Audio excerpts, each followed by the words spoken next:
Apa itu syukur? Sebentar. Ibu bersyukur punya rumah? Syukur. Ibu bersyukur punya kendaraan? Bersyukur punya keluarga? Ada suami, ada anak-anak, bersyukur? Baik. Yakin? Bersyukur diberikan pakaian? Yakin? Masa? Nah, sekarang apa itu syukur? Syukur itu pelan-pelan.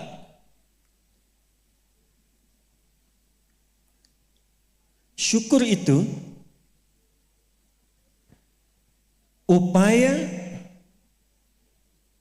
menggunakan semua nikmat yang Allah titipkan, upaya menggunakan semua nikmat yang Allah titipkan sesuai dengan apa yang Allah inginkan, sesuai dengan apa yang Allah inginkan, dalam rangka mendekatkan diri kepada Allah Subhanahu wa taala. Contoh, ibu sekalian, maaf, anak itu titipan dari Allah atau bukan? Yakin? Sekarang pertanyaannya, ibu tahu nggak apa yang Allah inginkan dari anak yang dititipkan itu? Jadi apa? Anak yang saleh. Saking inginnya mendapatkan anak yang saleh, bahkan setiap ibu sejak mengandung itu sudah bermohon kepada Allah. Itu ada di Quran surah ke-7 Al-A'raf di ayat 189 di ujung ayatnya. Ya, Quran surah 7 ayat 189. Falamma taghasyaha hamalat hamlan khafifa famarrat bi. Lihat ke ujung ayatnya. Falamma athqalat da'wallaha rabbahuma la in ataitana salihah lanakunanna minasyakirin. Suami istri itu kalau istrinya tengah mengandung, kemudian menjelang fase-fase kelahiran, sangat berharap dan berdoa mohon pada Allah, semoga anak yang terlahir ini menjadi anak yang soleh. Sepakat, Bu? Setiap ibu menginginkan anaknya menjadi anak yang soleh. Sepakat? Pertanyaannya, apakah betul kemudian setiap ibu yang sudah Allah titipkan anak dalam kehidupannya betul-betul mensyukuri nikmat titipan itu? Saya tanyakan pada ibu, anak ibu itu disekolahkan di mana? Kenal Allah atau tidak? Diajarkan sholat atau tidak? Diberikan pakaian yang menutup aurat atau tidak? Perhatikan definisi syukur tadi. Menggunakan semua nikmat, upaya menggunakan semua nikmat sesuai dengan apa yang Allah inginkan. Ibu punya anak perempuan, katanya ibu syukuri diberikan itu. Sampai ibu bikin akikah, sampai undang tetangga, sampai selamatan. Tapi setelah dia bahkan menjelang balik, ibu kasih pakaian yang membuka auratnya. Itu bukan syukur namanya. Disekolahkan di tempat yang bahkan dia tidak mengenal Allah. Dikejar sampai di sininya nih. Nggak salah. Dilesin matematika, nggak salah, bagus. Les fisika, bagus. Les kimia, bagus. Ikut bimbel, bagus. Masuk kampus top, bagus. Tapi nggak kenal Allah, di mana syukurnya? Satu, lihat pakaian yang selama ini Allah berikan kepada ibu sebagai titipan, dan itu akan dihisap. Buka lemari pakaiannya. Coba cek, ada nggak satu bagian pakaian yang belum pernah dipakai untuk ibadah? Coba lihat ketika beli tas mewah, sepatu baru, pakaian baru, sudah pernah dipakai ibadah belum? Jangan-jangan beli tas itu hanya untuk dipakai keundangan saja. Jadi ketika manusia mengundang, beli yang baru. Kenapa ketika Allah yang mengundang 5 kali dalam sehari, bahkan untuk memberikan solusi kehidupan, yang baru itu nggak pernah dipakai? Oh, kenapa pada diam? Satu, merasa ya. Satu. Jadi di titik ini, terkadang ada orang yang menuntut dari Allah kenyamanan hidup, ketenangan, kedamaian. Tapi ketika Allah memberikan apa yang diinginkan, tidak menggunakan nikmat itu yang membuat dia damai. Tidak menggunakan titipan itu yang membuat dia tenang dalam kehidupan. Karena itu saya ingin memulai dengan mengajak kita semua, ayo kita lihat lagi apa saja titipan Allah yang telah dititipkan dalam kehidupan ibu dan bapak yang ada di luar saat ini sampai dengan detik ini. Kalau ingin mendapatkan ketenangan di dunianya, ketenangan di alam kuburnya, sampai pulang ke akhirat nanti, maka pastikan berusahalah untuk menjadi golongan yang sedikit itu. Gunakan semua nikmat itu pada hal yang Allah inginkan.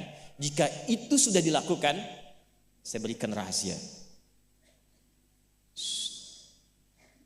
Ini antara kita saja. Coba ibu buka surat ketiga. Belakang kedengeran gak? Alhamdulillah. Belakang kedengeran? Tidak. Kok bisa jawab? Surah 3 ayat 35 sampai 37. Quran surah 3 ayat 35 sampai 37. Sudah? إذ قالت امرأة عمران رب إني نذرت لك ما في بطني محررا فتقبل مني إنك أنت السميع العليم. Perhatikan, ini kisah tentang Hannah. Saya hanya akan ambil kisah ibu saja dalam Quran. Hannah itu istrinya Imran alaihi wassalam. Nanti punya saudari namanya Eliasobat. Orang barat menyebutnya Elizabeth. Betul, Elizabeth itu bahasa sananya untuk Eliasobat itu saudarinya Hannah. Nanti nikahnya Elizabeth dengan Nabi Zakaria. Hannah nikahnya dengan Imran. Ketika Hannah mengandung, sepakat suami istri ini ingin mensyukuri nikmat kandungan itu dengan mengharapkan lahirnya anak yang soleh. Maka apa yang terjadi? Untuk mendapatkan soleh itu maka dibuat persiapan. Ini hukum umum, Bu. Ibu kalau misalnya ingin memasukkan anaknya ke sekolah tertentu, kan disiapkan dulu ya dari awal. Ya, sekolahnya di mana, yang dibutuhkan apa, sebelum masuk udah siap-siap. Biayanya berapa, perlengkapannya apa, disiapkan jauh sebelum masuk. Begitu kan ya? Maka Hannah dan suaminya sudah menyiapkan. Nanti kalau anak ini terlahir, disiapkan tempat khusus supaya dia betul-betul menjadi anak yang soleh. Namanya mihrab. Mihrab itu tempat yang dikhususkan untuk bisa fokus ibadah, bertakarub kepada Allah saja.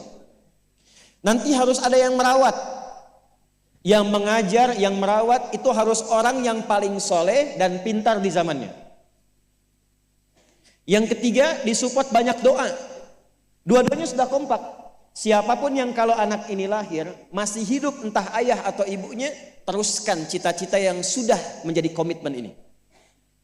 Maka ketika kandungan itu terus membesar dan siap menjelang persalinan, Imran meninggal. Jadi Imran itu meninggal dan Maryam nanti lahir dalam keadaan yatim. Maka lahirlah Maryam. Apakah ketika Maryamnya lahir, ayahnya sudah tidak ada, ibunya berhenti dari cita-cita yang sebelumnya menjadi komitmen? Tidak. Diteruskan itu.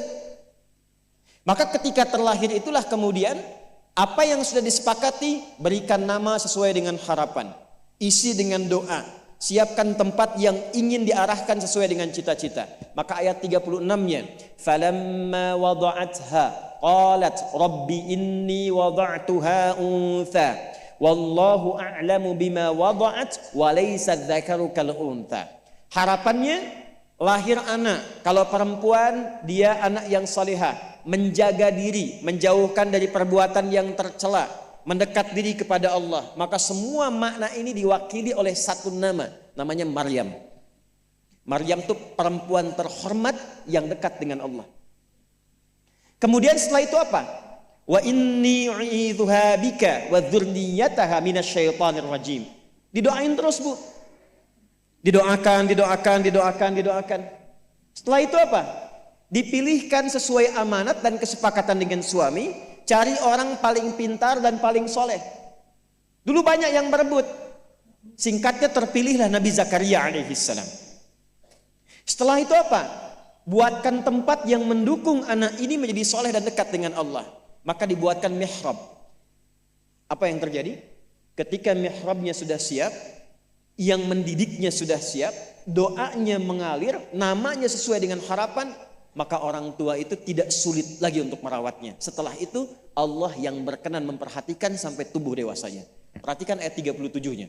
Fataqabbalaha rabbuha biqabulin hasanin wa ambataha nabatan hasana wa kaffalaha Zakaria. Satu, Zakariyanya ada. Kullama dakhala 'alaiha Zakaria al-mihrab. Dua. Wajada 'indaha rizqa. Qala ya Maryam anna laki hadha? Qalat huwa min 'indillah. Innallaha yarzuqu man yasha bighairi hisab. Jadi doanya sudah, namanya sudah, yang mendidiknya sudah, tempatnya sudah. Kalau itu 4 terpenuhi, kata Allah, kamu hei Hannah, gak usah lelah lagi merawat anakmu itu. Biarkan aku dengan kehendakku yang memudahkan semua perawatan anakmu sampai tumbuh dewasa. Demi Allah Bu, setiap butuh apapun, orang tuanya tidak susah. Setiap akan diantar makanan, makanan sudah ada. Mau diantar pakaian, pakaian sudah ada. Dan semua pertumbuhannya langsung diperhatikan oleh Allah. Jadi ketika syukur itu diterapkan dalam kehidupan, maka seorang hamba akan beralih dari hamba biasa statusnya menjadi hamba yang istimewa di hadapan Allah Subhanahu wa taala. Ini yang ingin saya contohkan. Bersyukur itu bukan hanya sekedar mengungkapkan alhamdulillah atas nikmat yang diperoleh, tapi ada peluang untuk menambah nikmat-nikmat lanjutan.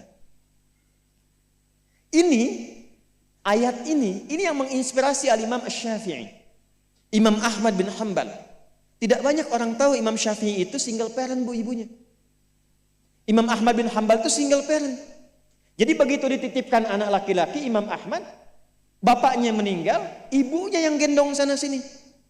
Musim dingin, dimasakin air. Kan belum ada water heater waktu itu. Dimasakin Bu, malam-malam, diwuduin pakai air hangat. Digendong oleh ibunya ke masjid, ke halakoh-halakoh para ulama, disimpan, selesai digendong, dibawa lagi. Apa yang terjadi? Ketika semua nikmat dititipkan anak itu disyukuri sesuai dengan apa yang Allah kehendaki, jadilah Imam Ahmad. Ibu kenal Imam Al-Bukhari? Ayo bilang kenal. Ini juga sama, single parent. Bahkan lebih dahsyat lagi, Imam Al-Bukhari itu saat lahir ayahnya meninggal, usia 2 tahun matanya buta. Dan dokter mengatakan pada masa itu ini buta permanen, gak akan sembuh. Apa yang menjadikan kemudian matanya sembuh sampai jadi orang paling hebat di zamannya dan melahirkan karya besar Sahih Al-Bukhari. Wa qalilun min ibadiyasy syakur. Ibunya. Jadi betul-betul mensyukuri nikmat diberikan seorang anak, dititipkan seorang anak. Jadi nggak pernah lihat Bu. Jangan lihat kata orang ini anak si fulan, misalnya si fulana ini kurang begini, anak si fulana autis, anak si fulana begini, nggak ada.